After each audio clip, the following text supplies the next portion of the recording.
Gen V Season 2 quietly revealed that one soup is much stronger than they seem. Okay, I'm just gonna say it.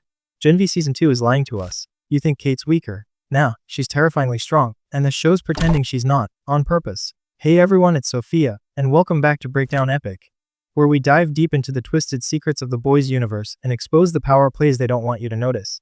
Now, Gen V Season 2 has been chaos in the best way. Bloodbending, power experiments, Project Odessa, Seifer's creepy little secrets. It's all there. But something's been off. Have you noticed that Kate Dunlap, the soup who literally controlled half of Godolkin with a single touch last season, suddenly can't even control one guard, without let's just say traumatizing a garden gnome?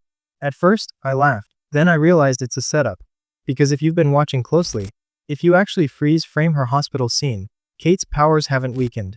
They've evolved. And that's exactly what the boys' universe doesn't want you to catch.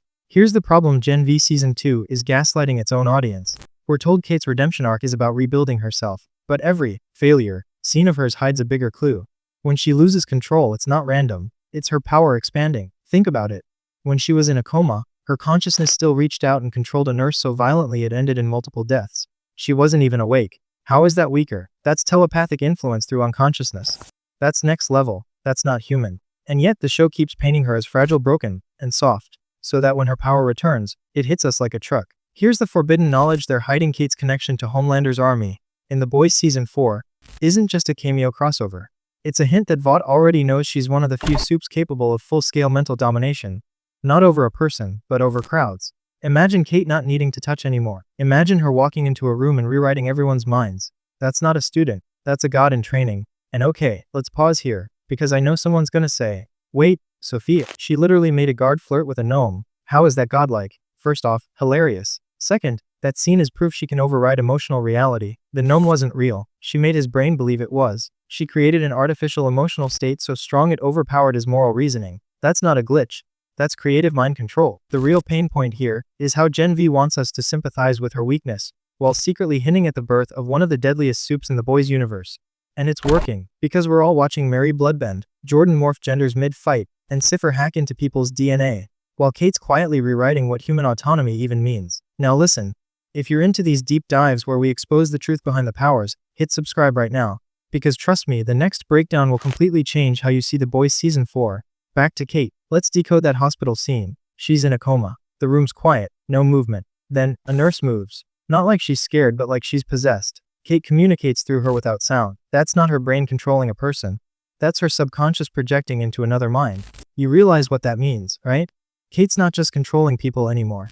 She's inhabiting them. That's what her head injury unlocked. And that's why Project Odessa needed her. Because her ability breaks every known rule of V compound stability. She's the prototype of a psychic weapon who doesn't even need her body to fight. And you remember the Woods facility from Season 1?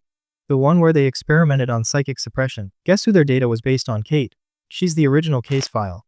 W subject 009 neural manipulation at range. They've been suppressing her since she was a kid, and Season 2's malfunctions. That's the suppression code breaking down. So, when she's sitting there shaking, sweating, apologizing that her powers are broken. No, they're unlocked. If this doesn't send chills down your spine, think about this: Homelander's powers are physical, strength, speed, flight, heat vision. Kate's are psychological. He can break your bones. She can make you break them yourself. And we've already seen her do it. Remember the Season 1 reveal when she made Luke forget his own brother's death? She rewrote his emotional timeline. That's not persuasion. That's memory reconstruction. She can literally edit who you are. Now imagine her awake, fully recovered, and under Homelander's command. That's not a soldier. That's an extinction event. Here's my theory, and it's gonna sound wild, but I think Kate's current weakness arc is scripted by Vought itself. Her fall from grace, her hospital scenes, her mental breakdowns. They're televised narratives meant to rebuild her public image as a sympathetic survivor, not a villain. Because when she's unleashed again, the world won't see her as a monster. They'll see her as a hero. That's how you hide a weapon in plain sight. So ask yourself this. What if Kate isn't healing? What if she's reprogramming herself? Mid-video check-in. Quick poll. Would you rather have Homelander's physical power or Kate's mental control? Be honest in the comments. And don't lie, because if Kate's watching, she'll know. Now, let's dig even deeper. Remember Seifer's secret room from episode 4? Kate's the one who helped Jordan get in. But there's something weird about that scene. Seifer didn't resist her command. He didn't even blink. That's not Kate overpowering him. That's Seifer recognizing her. He's seen her in the data logs. He knows what she is, which means Kate isn't just another student. She's classified. Project Odessa isn't training her. It's containing her. And that, my friends, is the secret no one's talking about. The true power hidden under her beanie and tears. Let's be real. When the boys wants to downplay a dangerous character, they don't make them weak. They make them relatable. That's Kate's arc in season 2. While we're distracted by bloodbending and biological hacking, the real apocalypse is happening quietly inside her head.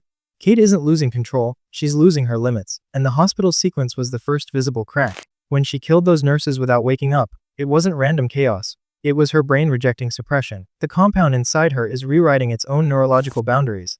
That's not an injury. That's evolution. Vought didn't design Kate to be a student. They designed her to be Homelander's failsafe. Think about it. Homelander's the face of fear.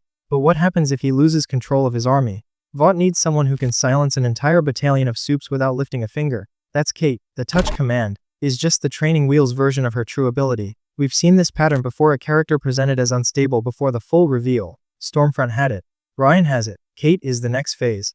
The one who doesn't just fight power, she thinks it into submission. Let me ask you something.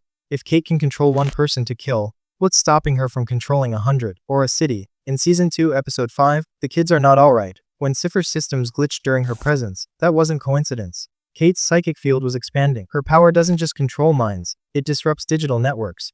Her influence affects neurological code. That's brainwave frequency hacking.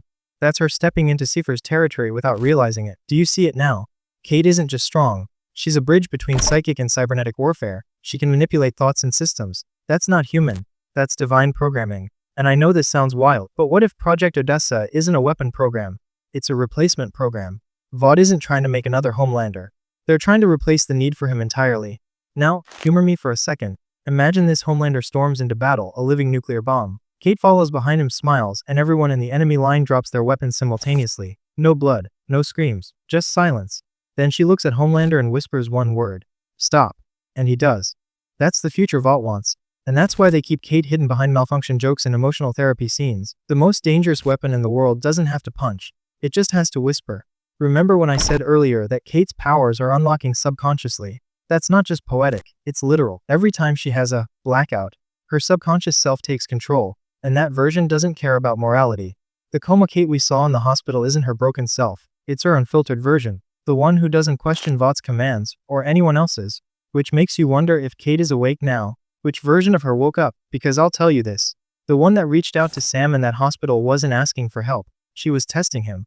Let's do a callback. Remember our last breakdown on Homelander's son Ryan? I said Vought was building a psychic control model for him through exposure to trauma.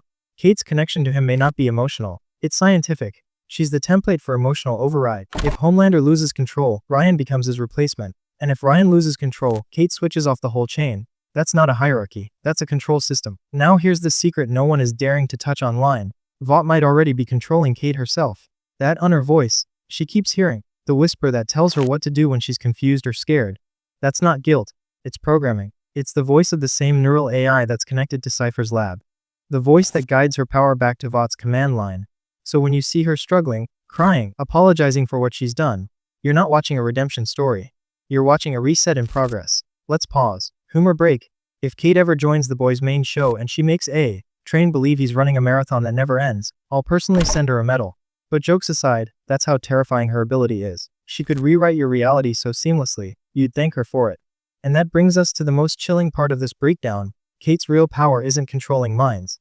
It's controlling truth, because once you can rewrite memory, you can rewrite history. You can erase what people know, change what they believe, and rebuild entire narratives overnight. Sound familiar? That's exactly what Vought's been doing for decades.